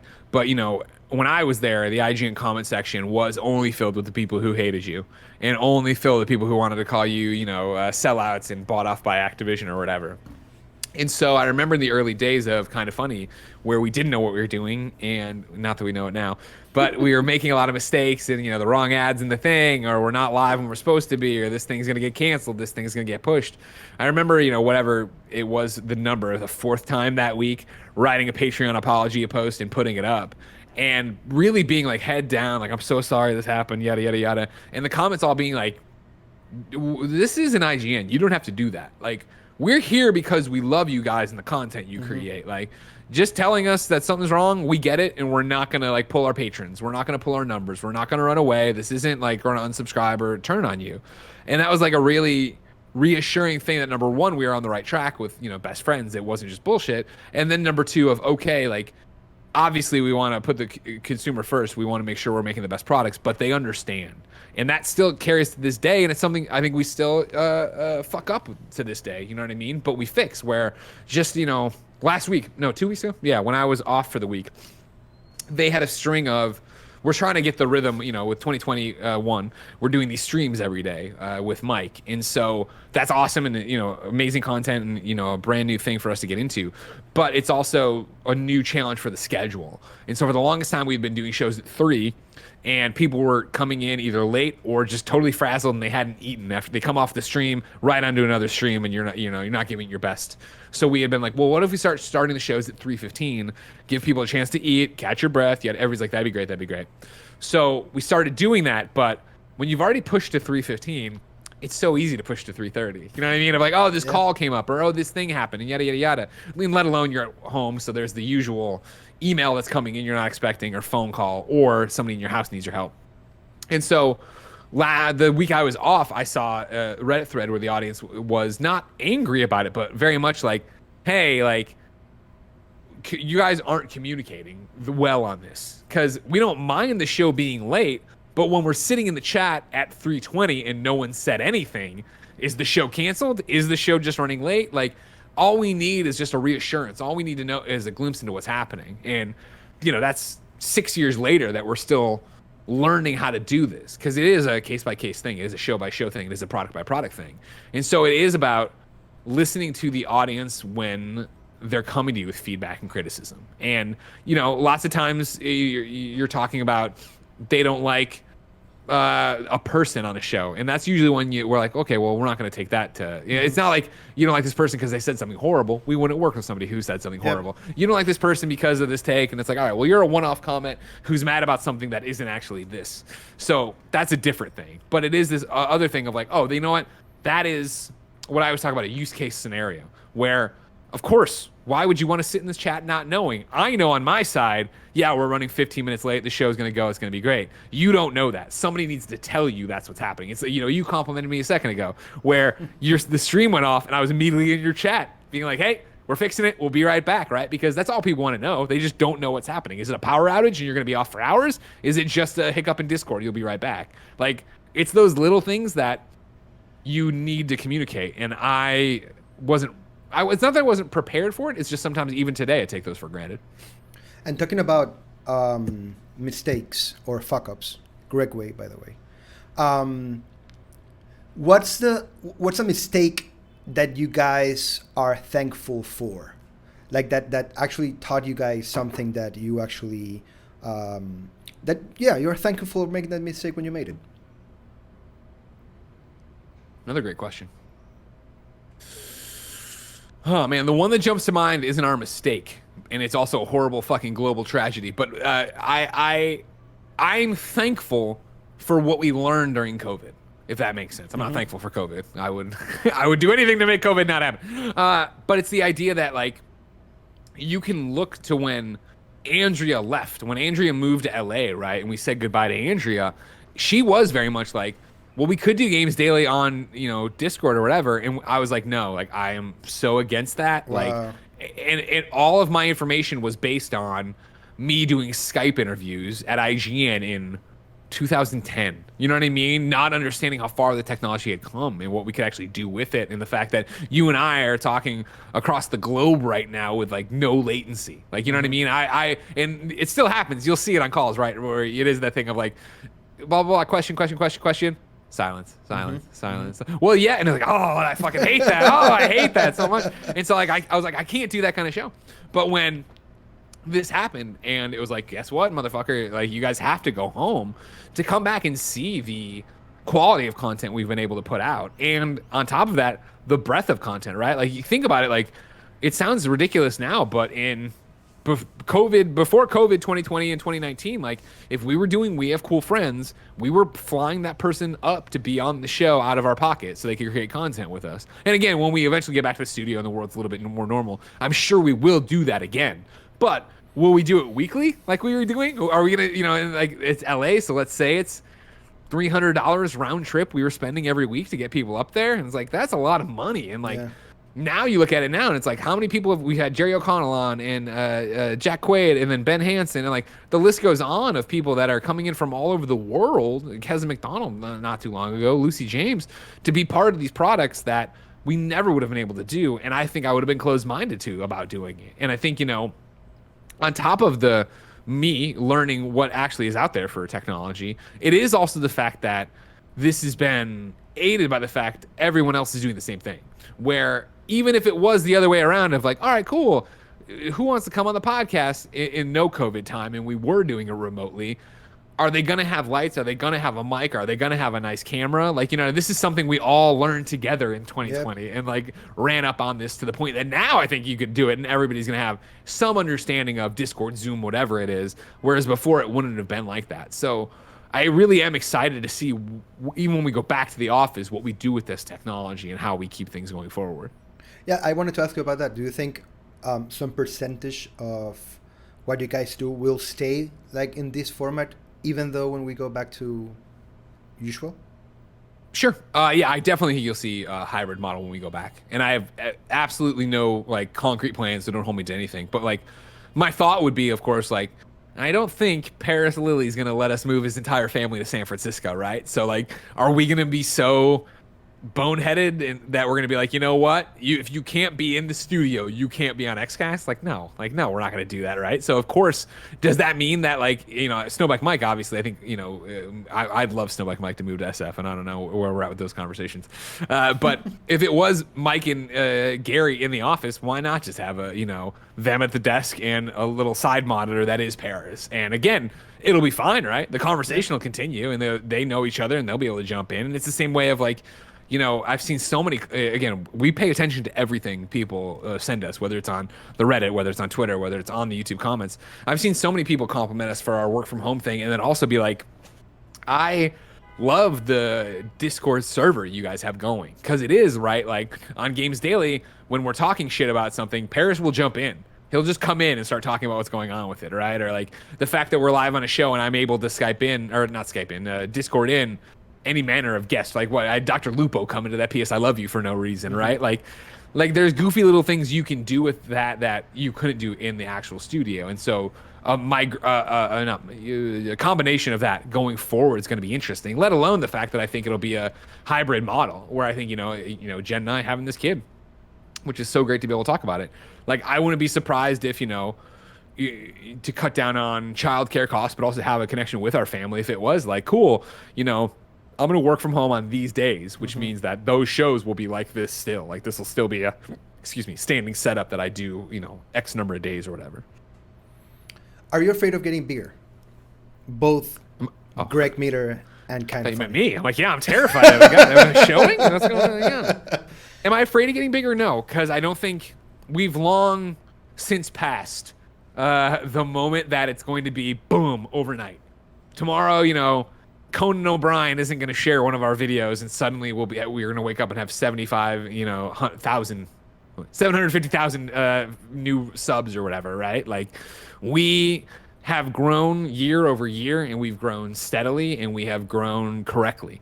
Where I think, both as the team that we have for Kind of Funny, and then the audience we have for Kind of Funny, and we're having such a great conversation about things I didn't expect or things that catch me by surprise.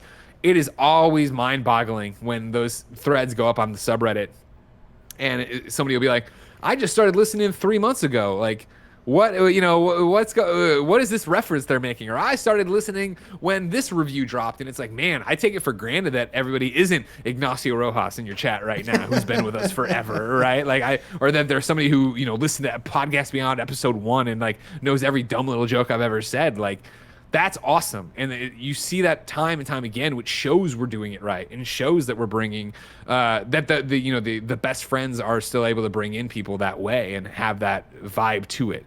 So I don't think we're ever going to have that explosive growth again like we did when we launched the company. Like, I don't think you're going to see this giant day where it's like, you know what, everybody suddenly found out about us. I think you know about us right now. And I think what we're basically doing is a war of attrition where one day you don't love Kind of Funny now, but one day we're going to put up a video or I'm going to appear on somebody else's podcast and you're going to be like, that was pretty good. Maybe I'll check out something they've done. And then they fall down the rabbit hole and they're here.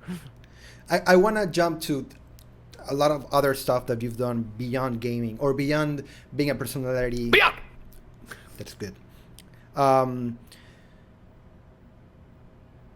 How do you feel, or how do you deal? It's better phrased.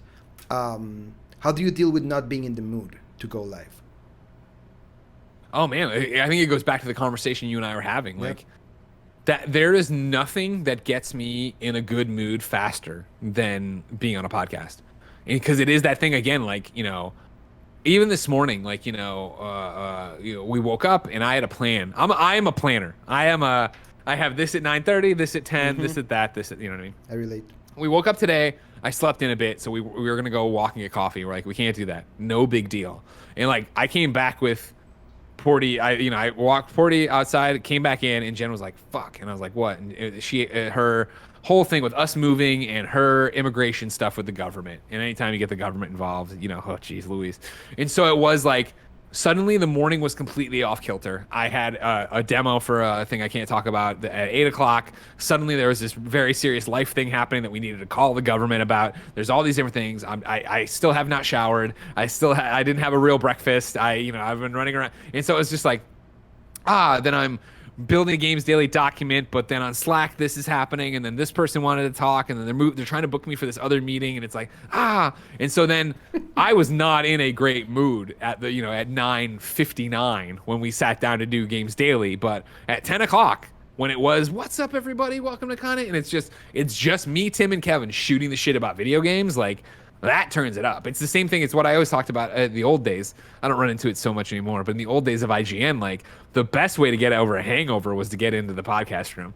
Because guess what? You don't have time. You don't have time to sit there and think about your headache. You don't have time to sit there and feel nauseous. You get in there, your body fires up the adrenaline, and then you ride that out, and then afterwards you either crash or feel good. And we talk about that a lot with our own community, about how they lift us up some days. Like there's several times in the last year where we've been with Steffi just struggling because of the pandemic, because we have a daughter, because we have pets, for whatever reason. And we were like, no, let's do this because we know this is going to change our mood. So I totally relate with that. You've done a lot of work beyond gaming, and I have to stop doing.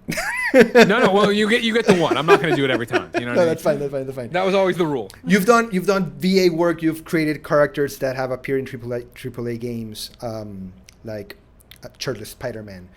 You've worked in your own Batman comic. Which of those would blow Kid Greg's mind? I mean, most? All of them for sure, but I think the fact that I have a published DC comic, you know what I mean, like that's outrageous, and that's, you know what I mean, you look at the Superman symbol behind me, right, and the Superman statue, right, these aren't things I bought recently. These are things that were in my room.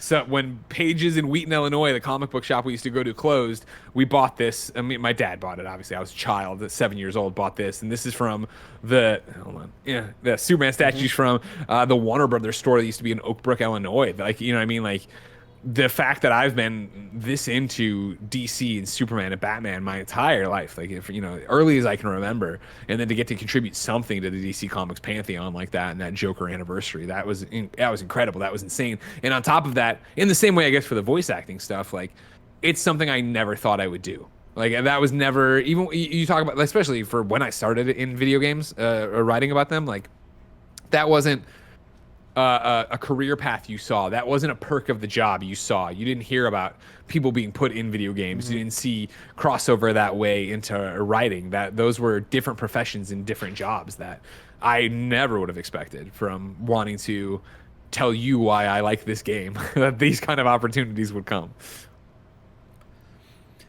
When I'm creating, I do go to my wife or like my best friend, and I'm like, okay, check this out. Is this good? Is this bad? And I do go back their feedback, and I do a lot of that. But it's hard to do that when there's an embargo or an NDA. How do you deal with just like talking about stuff that you're doing or you're wanting to do with the people around you? I mean, usually the way it works for us to get into the family stuff is that everybody's already involved. Like, I sign NDAs as Kind of Funny, and I stress that to people when I tell Kind of Funny people information. Remember, we are NDA'd on this. So that's always the easiest thing. But for us, again, only being 11 people, being a small business, it's this bucketed system where if an opportunity comes up, if it's going to be a Gamescast, a PS I Love You, a first impression, a stream. Like, there's only so many places the content can go. So if you're talking about, like what to do with embargoed information, like it's more about telling Tim, hey, this is what I'm gonna do on Gamescast. Or, we haven't talked about it, so exclusive for you. Like, PS I Love You XOXO next week's gonna be a day late to meet a different embargo for something Bless and I are seeing. And it's like, when I got the pitch for what they wanted us to do, it was coming back to Bless to be like, here's what I'm thinking. Am I missing anything? And he's like, no, you're not. I'm like, great, that's what we'll do. And we'll put the show up a day later to make sure we meet that embargo. Like, that's the way we wrestle with content, I think, of knowing where to go with it and what to do with it. If it's a new show, if it's something totally different, if it's, a Twitter thread I want to do, or you know what I mean? That's about going off of the people you trust. That's usually, depending on what the context is, me bouncing it off Jen, me bouncing it off Tim, and being like, am I hitting all this? Or if I need to bring in an outside expert, a source, somebody I trust in that field. Yeah, I didn't want to miss that question because I have it back there, but I really wanted to know how you guys dealt with that. What's next for you? I mean, going back to what we were talking about, having a comic published, doing some VA work, having characters or even like Easter eggs in video games. Sure. Like, I don't want to say dream or goal, but now that you know that those things are attainable, what would be the next thing that would blow your mind? Like, okay, I would love to do this. That's besides what I'm doing. I don't know, right? Like, you figure, like, again, all these things happened without me trying for them, right? Like, I think of it this way: in a month, I'm hosting E3. I am we talked this show about being the face of IGN. I'm the face of E3 alongside Golden Boy, whatever. Jackie, get out of here. I'm the face of E3, right? Like, that is not something half a year ago I would have been dreaming or thinking I would be doing right here. And like, that's what keeps me going. That's what makes this all so exciting, is that I never know what's around the next corner and what we're going to do. And so, like, the joke, of course, is I remember on an old GameScoop in, like, what, 2008, 2009? Probably 8. It was super early. Being like, my lifelong dream was to work at IGN, so here I am. So my next dream is to be the Grand Marshal of the Mizzou Homecoming Parade, right? Like, I want to go and be the guy that comes out and like welcomes everybody to homecoming for my college. Like, that's it, I guess. Like, I don't know, and like, I didn't make that happen. Or what would you like to do more? Like, would you like to go back and do more stuff in comic book world? Would you like to do more voice work? Would you like to, like, what of that would you like to explore more? Well, see, the interesting about it, right, is, I know it's an old adage, right? But if you love what you do, you never work a day in your life. Mm-hmm. Like, what I want to do more of is what I do. I want to talk about games, and I want to interview developers, and I want to do more previews, and I want to go see more stuff like that. And that's why you don't see me chase the other stuff. Like, all the other stuff has been people coming to me and wanting to do something with me or work with me. And, infamously, in 2019, I was like, I'm going to write a Superman comic and I'm going to do it. And I sat there and I got deep into it. I had a whole outline. I wrote the first 3 issues for the most part or whatever. And then it just puttered out because games started up, and I want to go play games, man. Like, I don't write comic books and I don't do VO, not because I don't love doing it when I do it, but because it is work. Like that is work to me in a way that, even though building Kind of Funny is my job and my career, it's my passion. Like I love playing a game and then thinking about what I'm going to say about it. I love doing a stream with tonight we're doing the Fall Guys charity stream with IGN. Like I love using that platform to be helpful that way. And so I'm all in on this, and I feel that it harkens back to an old IGN conversation on probably a Game Scoop, but it was, how long are you guys going to be here? How long are you going to be at IGN? And I remember saying, like, I will be at IGN as long as it is my number one priority, because it's as long as I'm doing it, it's what I want to do. It's I'm not working a day in my life kind of thing. And it was falling in love with YouTube and then building what would become Kind of Funny, where it was like, oh, wait a second, like I'm not like giving IGN less of myself, but I'm enjoying this more. And so I need to think about exploring this more and doing that. And so it's a similar thing here where I could, write a book. People asked me the other day about writing a book. I could write a book. I could write a comic. I could do all these different things, but I feel like that's just not what I want to do when the day is done. You know what I mean? Like I love my wife and I love our life and I love my job and everything else, but guess what I'm always thinking about? I cannot wait to play video games. I cannot wait to play video games, right? Like, and my job, of course, is talking about them and reviewing them, but it was the same at IGN as you rose the ladder, and it's definitely the same now working at Kind of Funny. Like, it's rare that I play a video game for work during the day. Like, it's always at the end of the day. It's always at night. It's always playing something into the wee hours of the morning, right? Like, that is what I live to do. And so, yeah, I could totally do let's write this Superman comic or let's do this thing, but I do feel that it would be homework. And every time I do it, I would sit there and be like, man, this is great, but what about another Returnal run? I know, right? I've been able to, video games are my passion, just like graphics design. Video games are my passion. And so I get to make a living and talking to my best friends about that. And all the other stuff that comes around, it's great. But like there was one time a game that will remain nameless hit me up and they were like, hey, we'd love you to be in our video game as a voice. And I was like, sure. And they were like, cool. We want you to audition. Can you do send us a couple clips of this kind of stuff? And I was like, ooh, yeah, no, I will. And it sat there and whatever the original deadline they gave me, I'm like, sorry, I can't do it today because, this happened and we're reacting to this thing. He's like, no, we'll push it a week. And inevitably it kept pushing. And finally, we even stopped doing I'll get to it. I hit him up and I was like, hey, I'm too late on this, right? I'm sorry. He's like, yeah, we cast somebody else. You're clearly too busy. And not in a dick way. You're clearly too busy. I'm like, thank you. Sorry, blah, blah. And it's like, I'm not saying man, fuck them for making me audition. I don't mean it like that. I just mean it that's how my priority scale worked. Of whatever I was trying to do for Kind of Funny, whatever I was trying to play was more important to me than that opportunity. And that, I don't know if that sounds dickish. I don't mean it to sound dickish. It's how committed I am to Kind of Funny and what we do, that's always going to win out.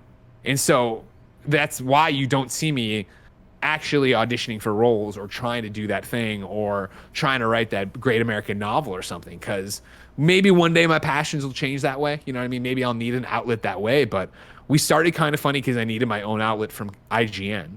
And now that Kind of Funny's rolling, right? It's still my outlet. That's the thing of it's different too, because we own the company obviously. And so it's, IGN was always that, man, I'm working till 3 a.m.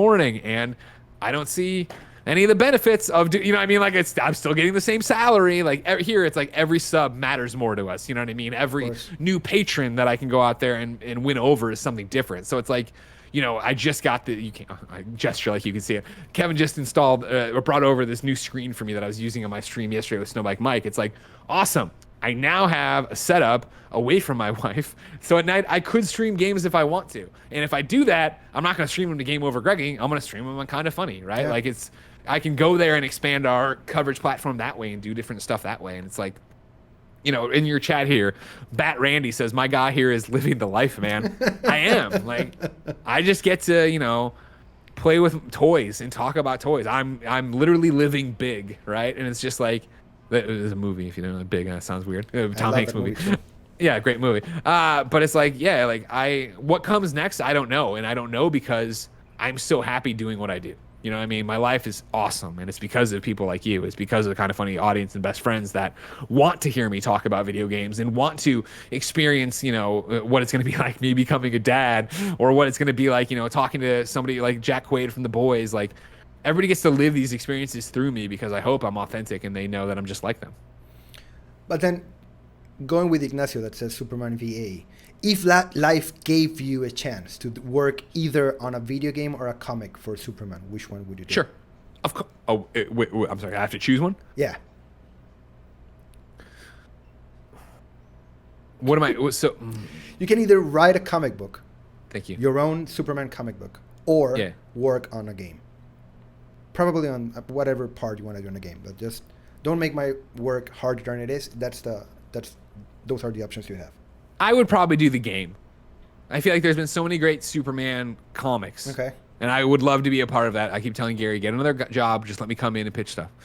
I would say, yeah, do a game because it's never been done, right? There is no great Superman game. Superman Shadow of Apocalypse, pretty good. PS2, nobody talks about it, pretty good. And of course, Injustice, but that's different. Like, I would love to be able to be, I don't even know, story consultant or whatever on a Superman game and be able to sit there and, like, obviously I have no usable skills, but be able to talk about and play stuff, be like, oh, what about this or what about that? Or, you know, I think you're off the mark on this or that. That could be fun. They're asking if that's a proton pack. Yeah, it is. Oh, yeah, that's my Ghostbusters proton pack. Yeah. Okay. You recently uploaded a picture of you at a young age. And it was hilarious. I mean, it was really cute too. But I wanted to ask you about that. Like when you found that picture or when you posted and you saw the reaction of people for the picture, was the picture and the concept of the picture funny to you, or did it move you? Which one? Are we talking about the newspaper clipping? Yeah, where I was like, this is inarguably the worst Yeah, photo yeah. of me ever taken. Yeah. Oh, it's inarguably the worst photo of Greg Miller ever in existence, and it was hilarious. I mean, it was exactly what I expected it to be, of like how ridiculous the photo is. I didn't even really read the article, so like the amount of people who called out the quotes in there, where I'm like, I'm not even paying attention. I'm cranking out classics. I was like, oh my god, like it was exactly what we're talking about, right? Of like the level of fame I have, for lack of a better word, because I don't think I'm famous, but you know what I mean. People know who I am.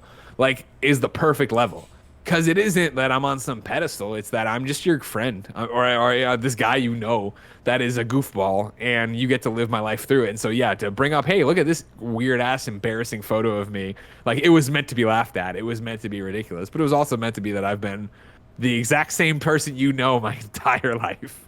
Because the thing is, when my mom finds like weird pictures like that of me and she sends them to me, yes, I go through a stage of embarrassment, but then I look in the background and I see like my first Ninja Turtle toy or something. Oh, sure. And like you do get transported back to something, you know what I mean? So how was that experience for you to like see that? Well, that was hilarious, and I loved people calling out the comic posters I had in the background. Yeah, stuff. yeah, People yeah. calling out like the Danzig thing and all that stuff. Even now, like, you know, again, like, I love that this Superman stuff has had such a legacy with me that it's moved. Because from the way the photo is shot, if you rotated it 90 degrees, you'd shoot to my dresser, and that's where the Superman statue was, and then the light was above me. And, Oh, like, really? all that stuff's in that room. The stuff is in the room with me. Not the amazing proton pack, or crappier proton pack at the time. But there was a proton pack in there, right? Like, it's, you know, greatness from small beginnings, right? Like, it is the Uncharted ring, where it is like, I remember, you know, those days, you know, making stupid sketch comedy, and I use it loosely. Me and my friends screwing around with a video camera, and like, you know, having that feeling of like, man, this is so awesome to share something we made with everybody in my basement and have them laugh at it. And that, you know, I mean, that's what we do now. That's exactly what we do now. And that's what I've always talked about with how I review games and how I used to write game reviews, right? I always wanted to have the language and feel that you were in my basement like I used to tell all my friends about games. And so extrapolating that out to what we do at Kind of Funny, right? It's the same as the stupid videos we'd make as friends of we're just trying to make each other laugh. That's what Kind of Funny is in general, right? We're trying to talk, have serious conversations for sure, trying to tell you about games for sure, but we're also trying to make each other laugh, which makes you laugh, the fifth best friend, right? When me and Nick are goofing around about Bucky or whatever, and I'm having the wheeze laugh and I'm envisioning Grover, like that's all part of the same idea as it was back then. So like the whole thing is truly full circle in a very interesting way, let alone the fact that, you know, these photos of me working in my room to create all this stuff. Now I make my living talking to a camera, working in my room, creating all this stuff. Like, it's crazy. What would you say is your most personal work? And My what I most mean by personal that, what I mean by that is including everything you've done. But I don't know if you remember like in a specific podcast or in a specific moment in your career. Oh, sure. That I you got a bunch of actually- those, yeah. Yeah. The first question I thought of, or first answer to my question, the first answer that sprung to mind was the PAX panel about my cancer, Okay. which I think was my 5th year anniversary. So 2017 at PAX West, I did a one-man show detailing my cancer from start to finish, and that was, you know, super raw, like, you know, just weeping at times on the stage in front of all these different people and telling stories I had never told publicly about it, and reading, you know, letters and emails from people I had never shared in a way, because that's not, you know, we weren't doing podcasts about my cancer in 2012, so it wasn't the same way to do it. So like that's probably the most like produced personal thing I've ever done. But if you want to pull it back from there, right? Like the one that, you know, puts us onto the path of Kind of Funny and Kind of Funny best friends and all that is in 2009 on a Game Scoop. We did Game Scoop and then cleared the room, and then me and Damon sat there, and I told the audience I was getting divorced, because they had known me when I started at IGN as engaged. They knew I got married, and then it fell apart and we got divorced. And there's a moment in the, and again, like, I know this all sounds so, how many videos have you seen of somebody you know as a personality telling you something horrible in their life or some major change? In video game podcasts in 2009, that wasn't really a thing. And so it was the first time, like, we were sharing, obviously I'm telling the audience about this, I had shared my life with them, but it was always very much like, oh, we're here to talk about games, we're here to talk about games. And so having this moment with me and Damon in the room talking about it, and then me, I get choked up for, I think, the first time I ever got choked up on a podcast. And I stop and I pull it together, and I'm like, to be clear, Damon can tell you I'm happy. And Damon's like, you're the happiest I've seen you since I know. I'm like, I'm not getting choked up right now because I'm upset at the end of my marriage. I'm getting choked up because I'm telling you how much you mean to me.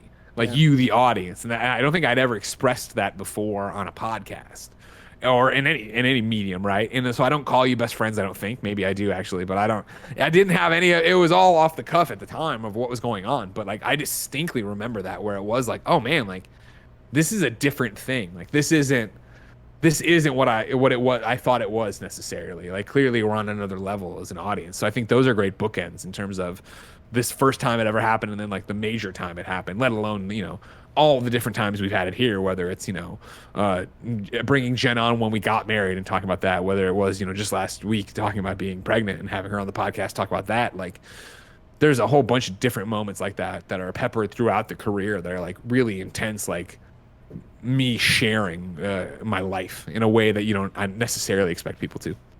Going back to where this conversation started, you were talking about how what scared you about finding out about having cancer and going independent was that you weren't scared. Are you scared of being a parent? No, not at all. And does that scare you? No, not at all. That's I so think cool. I think, you know, like, if you haven't followed me forever, you might have missed the, I don't know, 10 years, I guess, 9 years of me being very vocal that I don't want children. Like, I do not want children. I watched a movie called Family Man with Nicolas Cage, and I do not want kids because of it. And it was always, you know, the first date with my wife, you know, we were at the bar, and she said, you know, we were meeting each other as romantic people, because we had known each other through work before, and it was this conversation that she's like, I think I want, like, you know, 1 or 2 kids. And I remember in my head going, okay. And then I remember, like, wait, why did I just say okay to that, and having to really unpack that. And, you know, Jen and I have that really annoying, sickening love of like we knew on first sight that, oh my God, that first date we knew we were gonna, be together forever. And so once you give into that and you accept that this crazy thing of, we went on our first date in July and filed for her to tear up her life and move here and marry me in October. Like once you rationalize that in your head, like you start getting into like, cool, we can do anything. And the fact that, 4 years later, we are as in love, if not more in love than we were on that first date. Like, cool, we got this. And on top of that, the fact that Kind of Funny continues to be amazing and continues to crush. And, last year, we made a point to stand up for what we believe in. And, that obviously pissed off a lot of people. And it obviously really embolden our audience to be who we are and not be ashamed of who we are and wanting to be good people. And the fact that we can stand here so tall and so strong and so many employees, so many contractors to have the, like we're talking about, the reaction and the support every one of the shows has. Like I'm not worried about what Jen and I can do. I'm not worried about what the future of my company is. Like, you're never ready to have a kid, they always say, but like I can't imagine being more ready. Yeah, I can totally relate to that. I literally I watched the podcast you guys had with Genevieve where you were talking about that moment. I've never heard you talking about that moment. I don't know if I missed all that podcast you talked about that moment. Well, I make a lot of podcasts. It's not on you. But what I mean is I related to that hugely yesterday or the day you guys posted that, because I had the same thing with my wife. We met randomly and we had one night where we just talked for hours and it was like, okay, so this is it, right? Yeah. This is it. Yeah. And then our story, like our daughter's origin story is quite different. Like she was a surprise and the whole thing was like, if it wasn't you, I would be really scared of this. But since it's you, I mean, it's going to happen, and I do want to have a family with you. So having that moment actually really speaks up to me. So that's so cool to have that. Yeah, you too, man. I mean, it's well, definitely one of those things I wouldn't have expected, right? Or I wouldn't have like, oh, when you know, that kind of stuff. You're like, what does that mean? How would you know if you know? And like, I've been in plenty of other relationships where I loved that person, like, you know what I mean? And you're like, oh, this is love. I get it. Yeah. But then to have that, like, I always say that you, at least in Spanish, because our language is a little bit more broad on like care, words, like you do have like love and care and all that stuff. Like it's a really word language. And I've always say that you always say I love you to someone because that's the most that you have felt for someone to that point. But then when you actually are with someone that you love, you realize what love it actually is. Yeah. And it's so crazy when you realize like all those times I've actually used that word. I wasn't being disrespectful or I wasn't lying about it. It was just I didn't know what that was until I actually felt it. Yeah, exactly. Yeah. And I think there's so many different shades of it, right? But like, that's why I think to your point of like, it's like, oh, when, the love Jen and I have for each other is like, requires its own word that I don't have. Yeah. I'm sure she has it in French because she has like 900 words for love in French. But.